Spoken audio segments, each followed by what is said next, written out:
Você precisa curar o seu interior e de uma dor maior que uma dor.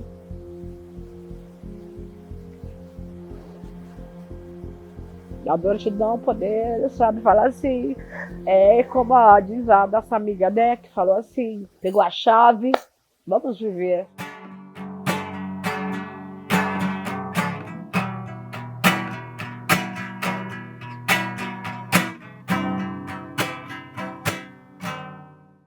Caso você esteja passando por uma situação de violência, ligue 180 para a Central de Atendimento à Mulher. Você também pode pedir ajuda ou acolhimento a uma organização de defesa da mulher. Encontre opções no QR Code na tela ou na descrição deste episódio.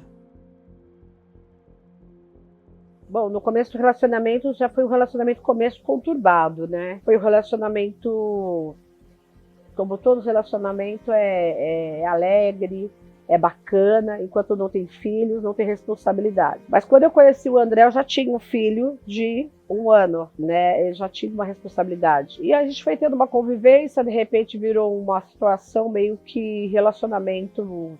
Pra falar a verdade, eu não lembro de muitas lembranças boas, eu lembro mais das lembranças mais tristes. Não tinha um respeito mútuo. Só que eu fui pegando aquela convivência, aceitando aquela convivência, pra mim tava cômodo, porque na verdade era um relacionamento onde eu precisava ter um porto seguro para ter alguém para acompanhar com o meu filho. Eu tinha um filho de 1 ano. Eu precisava de uma figura masculina, né? Hoje, analisando tudo isso, eu não conseguia fazer porque eu não podia usar uma roupa, porque ele falava que não podia. Eu não podia estar socializando num evento desse, porque onde você está, com quem está. A Rita hoje se sente leve e livre a fazer o que ela quer. Uma das características que surge também é essa tentativa de um afastamento social dessa mulher, né? Porque assim, ele tem para si essa mulher, ele tem um controle para si. Então, muitas vezes, para ter todo esse controle, a mulher, né, ela fica enquanto dona de casa. Se essa mulher teve a sua autonomia roubada, se essa mulher teve a sua autopercepção fragilizada por conta de todas as violências psicológicas que ela foi sofrendo, como é que ela se apresenta numa entrevista de emprego? Como é que ela vai chegar acreditando que ela vai... Ela não vai. Às vezes ela não chega nem aí. Porque o ano passado ele queria vender a casa, ele queria vender a minha casa, que era dos meus pais. Ele prometeu, nós íamos morar em Santa Catarina, quer dizer, ele ainda simulou um monte de histórias para que eu vivesse daquela relação mentirosa, uma relação mentirosa. A gente pouco fala da violência patrimonial porque está casado, está num relacionamento, então parece que é tudo do casal, mas não é. Ele ainda me usava como a vilã, que ainda eu era errada em tudo o que ele fazia comigo, que ele manipulava, que ele me usava para sexo abusivo, queria sempre umas coisas meio diferentes. Mas a minha cabeça sempre aceitava toda essa controvérsias e é muito difícil a gente retratar tudo num dia só, né? E é um dos problemas que nós temos para essa mulher identificar que ela está sendo estuprada, né? Porque quando ela não quer, por exemplo, ter uma relação sexual com o marido e ele força, isso é estupro. A partir do não, tudo é estupro. Então, isso acontece sim, tem muita incidência e é uma das grandes questões que nós temos dentro da violência doméstica e familiar, a identificação disso, né? Porque existe aí dentro, óbvio, né? Dentro do matrimônio, aí toda a questão moral e religiosa que tem, né? Esse arcabouço moral e religioso por trás do matrimônio que constituem essa relação, fazem com que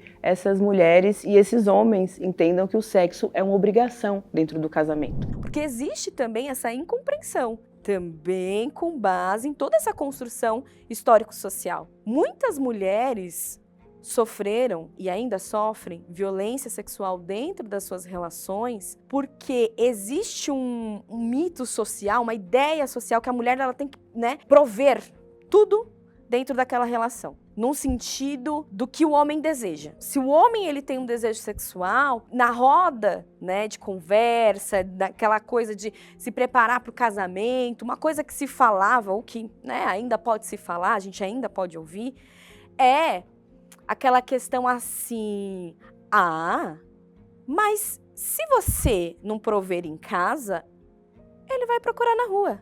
Opa! A gente está responsabilizando a mulher por uma atitude do homem, culpando ela e desconsiderando o lugar de autonomia dela, o limite dela com relação ao seu corpo, tirando dela o direito de consentir, porque ela tá num casamento, porque ela tá namorando, porque...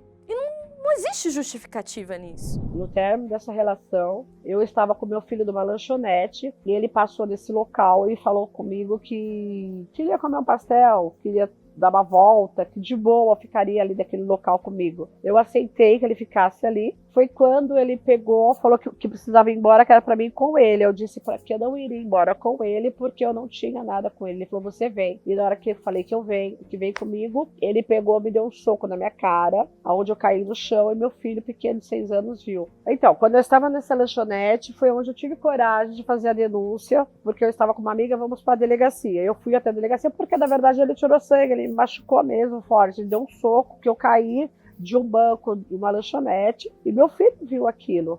E aí eu fiz a denúncia, que eu queria ele longe de mim, que eu queria medida protetiva, e eu tinha medo dele, porque ele sempre me ameaçava, que ele ia me matar. Eu temia sempre essa condição.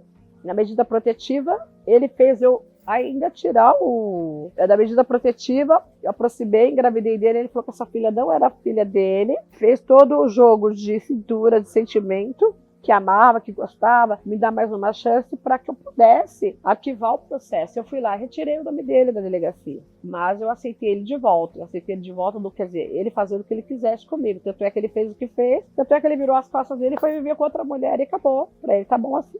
Porque quando ele saiu para casar com outra, eu vi o quanto eu estava fechada para o meu mundo e eu estava dentro de uma condição que eu não estava, eu estava permitindo tudo aquilo. Eu falei assim, como é bom, sabe, se ser livre, poder entrar e sair a hora que você quer. Porque se tiver que ter um relacionamento que seja saudável, não doloroso. Sempre ele fazia comigo e ainda eu ia lá pedir um perdão para que pudesse ficar perto dele, achando que a culpa era minha.